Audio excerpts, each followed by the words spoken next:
A hush falls over the spirit when it finally grows weary of carrying everything it was never meant to hold. Imagine a heart so open it can feel the sadness that never needed a voice. A heart that carries the tension of strangers as though it were some secret duty. You might have been told this was a weakness, that you were fragile, too sensitive for a world that rewards thick skin. But the truth is, your perception is a rare, powerful gift, and like all gifts, it comes with its own shadows. When your soul glows too brightly, it draws toward it not only admiration, but hunger. Those who have lost touch with their own light can't help but orbit around you, hoping that some of your warmth will fill the emptiness they refuse to confront. You might think this is about personality clashes or unhealthy dynamics, but the reality runs deeper than psychology. It is a spiritual magnetism, an ancient choreography that pulls opposites together, forcing them to mirror back what each refuses to see. From the moment you learned to read the room before you dared to speak, to gauge the smallest shifts in mood so you could remain safe, you were stepping onto this path. It likely began in childhood, perhaps tiptoeing around unpredictable tempers, or absorbing the unspoken pain of the adults who were supposed to protect you. You became an instrument, finely tuned to detect even the faintest tremor in someone else's emotional weather. Over time, that instrument was no longer something you used. It became who you were. And in this merging, you unknowingly started calling forth those who would need your attention more than you ever needed your own. Because in the hidden chambers of the psyche, every empath is paired with a devourer. This figure is not simply an egotist or a self-absorbed lover. They are a symbol of what you have exiled in yourself, the part that feels nothing, that defends itself by consuming the vitality of others. Where you pour out your empathy without question, they drink it without end. This dynamic isn't romance. It isn't destiny smiling on you. It's a reenactment of an old myth where the light tries again and again to save the dark, as though redemption were ever yours to give. You see, when you feel compelled to heal what isn't yours, when you confuse self-sacrifice with love, you step into a labyrinth with no exit. You will tell yourself that your devotion is compassion, but if you look closer, you'll see it is something more dangerous, a longing to be needed so desperately that you forget you have needs at all. You are the wounded healer, and your agony becomes the prison you mistake for purpose. The ones drawn to you are rarely aware of their own emptiness. They may even believe they love you, and in a way they do. But it is a love that asks you to become smaller and smaller until you disappear inside their story. For a time, you may feel indispensable, adored even, but eventually you will sense the truth. This is not love that nourishes. This is love that consumes. Every time you swallow your truth to keep the peace, a piece of you withers. Every time you tell yourself that you are overreacting, that you are too sensitive, that you should be grateful someone needs you so much, you carve away your own essence. You will dream of suffocating, of being hunted through endless corridors, your voice caught in your throat. These are not mere nightmares. They are the soul's desperate attempts to shake you awake, to show you that what you call loyalty is often the replay of old wounds, the hope that if you can just love someone enough, maybe you will finally be safe. But safety never comes through self-erasure. And when you finally walk away, trembling and unsure, it will feel like betrayal. But it is not betrayal. It is the first breath of liberation. You will discover that your light was never meant to keep others alive. It was meant to illuminate your own path. If you do not set boundaries, the world will do it for you, through illness, collapse, heartbreak that forces you to look within. Empathy without discernment is self-immolation. Love without self-awareness is simply a new name for dependency. And healing others without first healing yourself is a performance that drains the spirit without ever transforming it. You may believe that turning your gaze inward is selfish, that protecting your energy is somehow a betrayal of your calling. But the most powerful act of love you can offer the world is to honor your truth, to stop pouring yourself into every empty vessel you encounter, to recognize that your tenderness is precious, that your ability to feel so much is not a flaw to be corrected, but a strength to be respected. And if you do not respect it, no one else will. When you allow your empathy to become your identity, you become an offering plate for every wounded soul who crosses your path. You must remember that your value does not depend on how much you can endure, that your worth is not measured by your capacity to hold other people's sorrow. There will come a moment when you stand at the threshold of a choice. You can continue the old story. Be the one who absorbs every unspoken ache, who becomes indispensable to those who will never truly see you. Or you can lay it down, that ancient pattern, and begin again. You can decide that your purpose is not to rescue, but to witness, not to mend what others will not own, but to tend to the parts of yourself you once abandoned.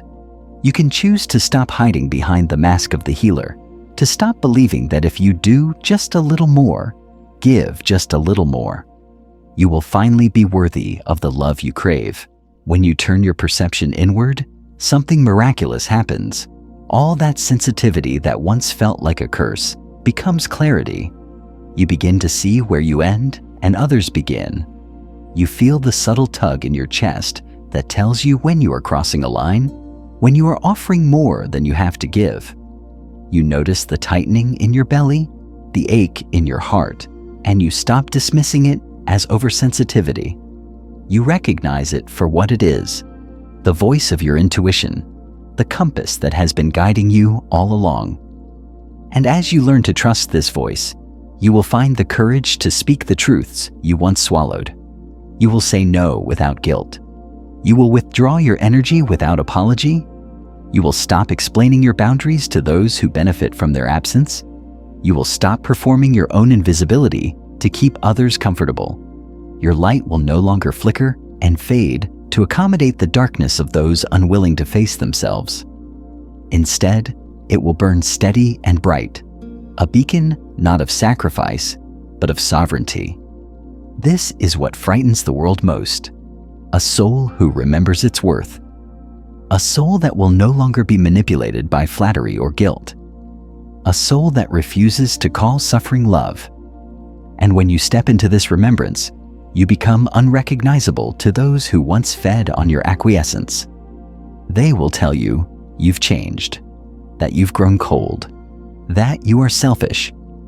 And in their voices, you will hear the echoes of every time you were told your needs were too much. But this time, you will not flinch, because you will finally know the truth. Your life is not a sacrament to be laid at the feet of those who cannot honor it.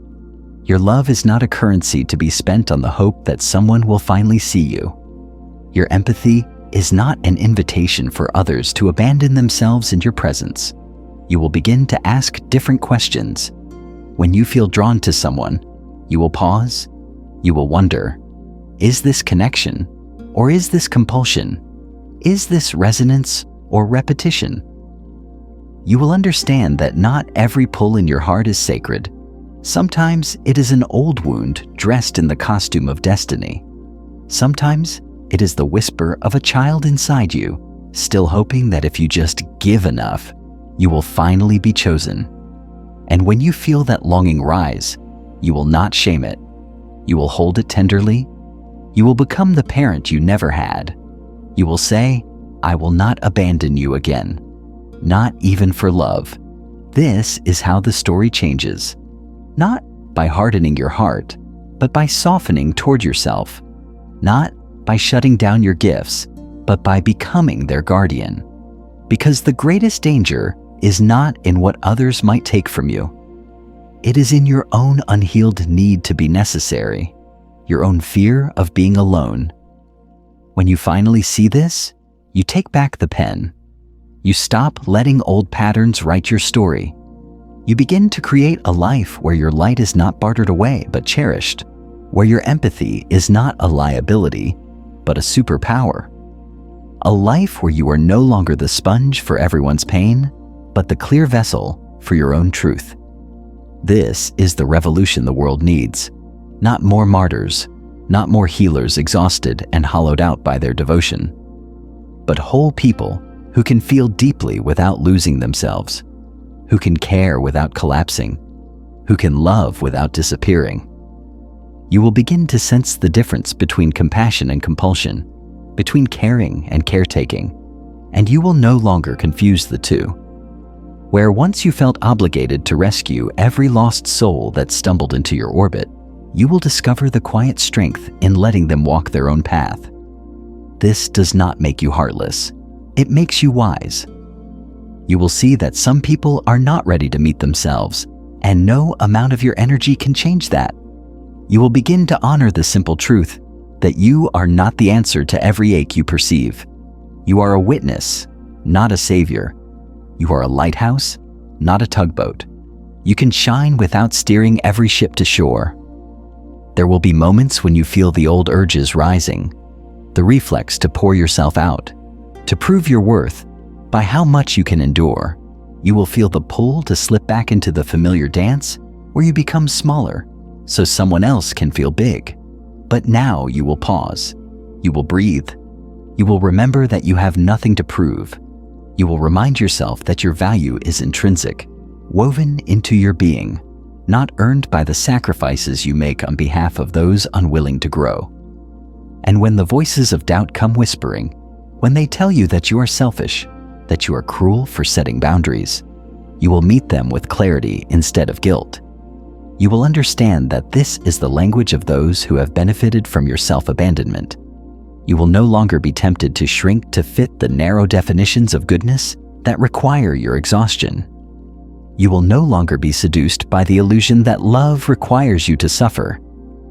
As you step further into this new way of being, your relationships will shift. Some connections will fade like old photographs, no longer resonant with the person you are becoming. Others will deepen, transformed by your willingness to be fully seen.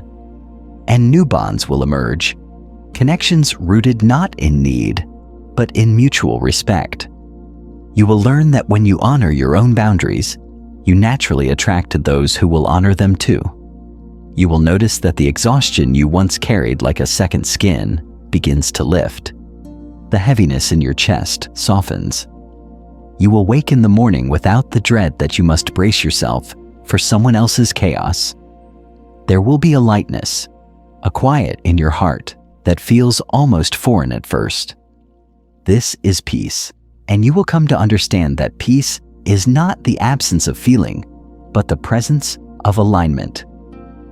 You are no longer betraying yourself to keep the world spinning. And when you look back on all the times you called this self-erasure love, you will feel both sorrow and gratitude. Sorrow for the years you spent convinced that your worth was something to be earned by your suffering. Gratitude for the lessons that carved you into someone who can finally stand in their own light without apology. You will see that every moment you bent until you broke was a necessary initiation, a crucible that taught you the cost of abandoning yourself. And you will vow never to pay that price again. When you encounter those who still live in the pattern you once knew so well, you will feel a tenderness for their struggle, but you will no longer confuse their longing for your responsibility. You will no longer offer your essence as a salve for their emptiness. You will understand that every soul must find their own healing, and that you rob them of their growth when you carry what was never yours to hold. You will stop seeing yourself as the solution to their wounds. This clarity will not make you immune to love, but it will make you immune to the seduction of false intimacy. You will know the difference between a connection that nourishes and one that drains. You will sense when your presence is being used as an escape hatch from someone's discomfort, and you will have the courage to step back without needing to explain or defend your choice. You will discover that your no is as sacred as your yes, that there is power in choosing when to give and when to hold back. You will feel the strength that comes from protecting your energy like the treasure it is. You will watch the old stories of unworthiness dissolve in the light of your self-respect. And in that dissolving, you will feel something you once believed was reserved for other people: freedom. There will be days when you still question yourself, when the echoes of old programming rise to test your resolve. On those days, you will place a hand on your heart and whisper the truth you now know. I am not here to be consumed. I am not here to prove my worth through sacrifice. I am here to embody wholeness, to honor the wisdom that lives in my bones. And in this remembering, you will find your way home to yourself again and again. As you continue to walk this path, you will begin to recognize the subtle ways the world has trained you to believe your needs were a burden. You will remember every time you were told you were too much, too sensitive, too emotional, and you will reclaim those labels, understanding that what others called too much was simply the truth they were afraid to feel.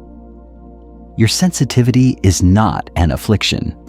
It is your greatest gift, your deepest power. But it is only a gift when you learn to protect it. You will feel the relief that comes from no longer carrying stories that do not belong to you. You will look into the eyes of those who try to pull you back into the old dance, and you will smile with compassion, knowing you no longer have to participate.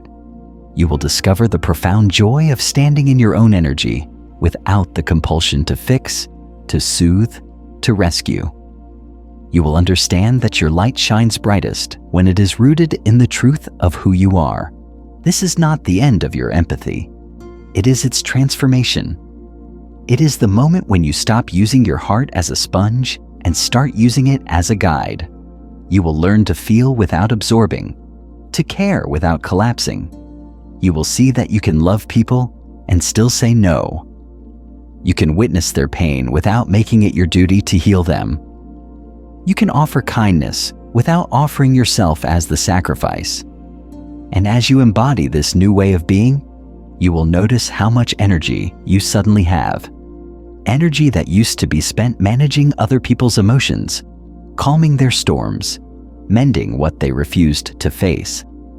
You will feel that life is wider than you ever knew, that your spirit was never meant to be confined to the smallness of perpetual caretaking.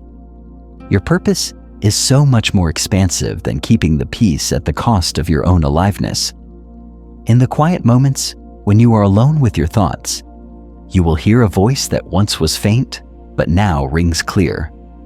It will remind you that you were never meant to disappear inside someone else's story, that you are here to write your own, to love without losing yourself, to give without emptying, to feel without drowning. This is the reclamation of your spirit, the return to your own sacred center. You will become familiar with the feeling of wholeness. It will feel like a steady flame that does not waver in every gust of someone else's turmoil. It will feel like trust in your own perception. It will feel like belonging to yourself. And from this place, your empathy will become something holy, a way to witness the world's beauty and sorrow without becoming swallowed by it. This is how you step out of the archetypal drama, not by hardening, not by shutting down your heart, but by learning to discern when your gift is being honored and when it is being exploited. You will become a guardian of your own spirit. You will no longer allow guilt to dictate your choices. You will no longer let shame keep you tethered to relationships that diminish you.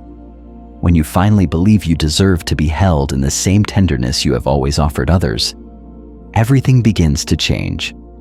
The world that once felt so heavy becomes lighter. The people who once drained you lose their power. The patterns that once defined your life begin to loosen their hold. And in the space that opens, you discover yourself, not as a vessel for other people's pain, but as a sovereign soul who has nothing left to prove.